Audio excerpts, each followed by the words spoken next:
Friends, నటసింహ నందమూరి బాలకృష్ణ అభిమానులు మొదటిసారి ఈ ఛానల్ను చూస్తున్నట్లయితే ఈ ఛానల్ను సబ్స్క్రైబ్ చేసుకోవాలని కోరుకుంటున్నాను.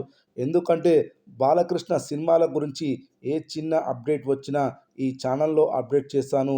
మీకు నోటిఫికేషన్ రూపంలో రావడం జరుగుతుంది. ఈ ఛానల్ గ్రోత్ కూడా పెరుగుతుంది. ఈ ఛానల్ను సపోర్ట్ చేయాలని కోరుకుంటున్నాను. ఈ వీడియోను మొదటి నుండి ఎండ్ వరకు చూడండి, లేకపోతే అర్థం కాదు.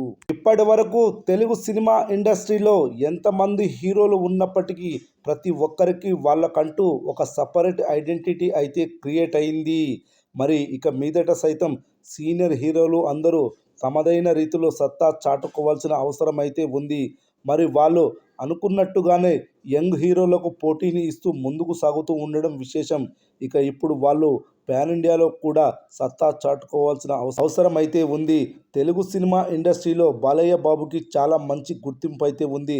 ఆయన నటించిన ప్రతి సినిమా యావత్ ఇండియన్ సినిమా ఇండస్ట్రీలో తనకంటూ ఒక ప్రత్యేకమైన ఇమేజ్ని సంపాదించి పెట్టడమే కాకుండా తనదైన రీతిలో సత్తా చాటుకునే ప్రయత్నం అయితే చేస్తున్నాడు.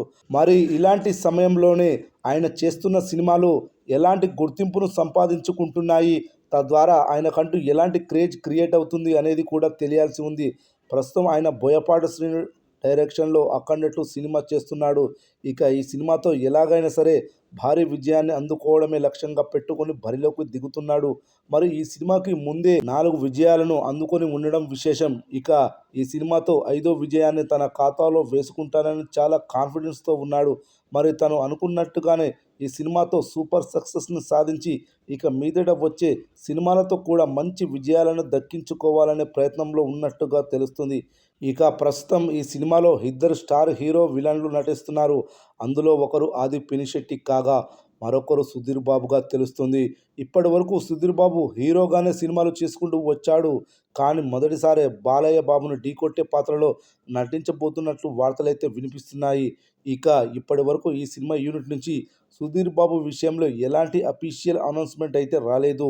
అయితే ఈ విషయాన్ని చాలా గోప్యంగా ఉంచి సినిమా రిలీజ్కు ముందు రివీల్ చేయాలనే ఉద్దేశంతో ఉన్నట్లుగా తెలుస్తుంది.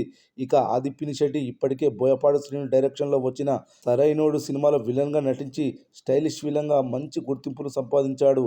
మరి ఏది ఏమైనా కూడా యావత్ ఇండియన్ సినిమా ఇండస్ట్రీలో ఇప్పటి వరకు సాధించిన విజయాలు ఒక ఎత్తు అయితే ఇక మీదట సాధించబోయే విజయాలు మరో ఎత్తుగా మారిపోతున్నాయి. ఇక బాలయ్య కనుక వరుస హిట్లతో ముందుకు దూసుకెళ్తే సీనియర్ హీరోలు అందరికంటే కూడా ఆయన ముందు వరుసలో ఉంటాడని చెప్పడంలో ఎంతమాత్రం అతిశయోక్తి లేదు.